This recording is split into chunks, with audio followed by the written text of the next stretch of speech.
Partia Demokratike mbajti këtë të hënë foltoren e radhës para kryeministrisë. Gjatë fjalës së tij, kreu i PD-s Sali Berisha vijoi akuzat ndaj kryeministrit Rama, duke e cilësuar si një hajdut të kombit. Sipas Berishës, vendi po hyn në një fazë kritike. Duhet të flasim hapur, të themi gjërat siç janë. Vendi po hyn në një fazë kritike si asnjëherë më parë.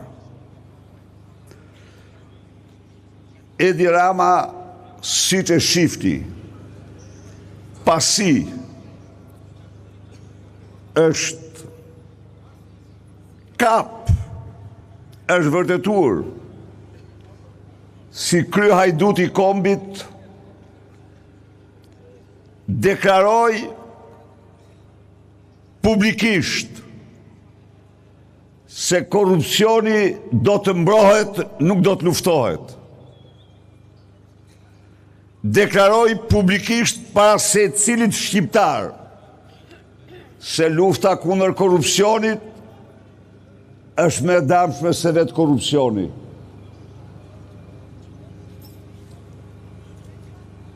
Me këtë, ai u tha qytetarëve shqiptar se asgjë në botë nuk më pengon që të vazhdoj të vjedh me të gjithë pushtetin që kam.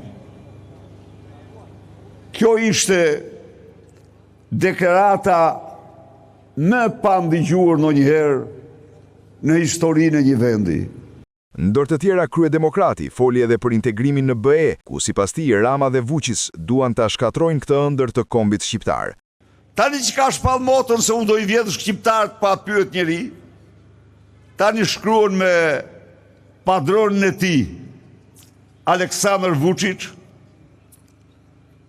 një faqe të tërë në gazetën më të madhe të Europës, se nuk ka nevojë të antarësohemi me drejtat plota në Bashkimin Evropian. Vetëm një armik i shqiptarëve, një tradhtar, një njeri që s'ka asgjë të përbashkët me këtë kom, mund të marrë përsipër të shprehet në këtë mënyrë. Padroni tim Vučić dhe këti këtu kriteret e Kopenhagenit dhe standardet e komunitetit dhe qytetarëve nuk i na duhen, se këto nuk i arrin dot, sepse me këto, ky për të qëndruar në pushtet do vjedhë zgjedhjet. Ky për të qëndruar në pushtet do vjedhë qytetarët. Ndaj dhe heq dorë prej tyre.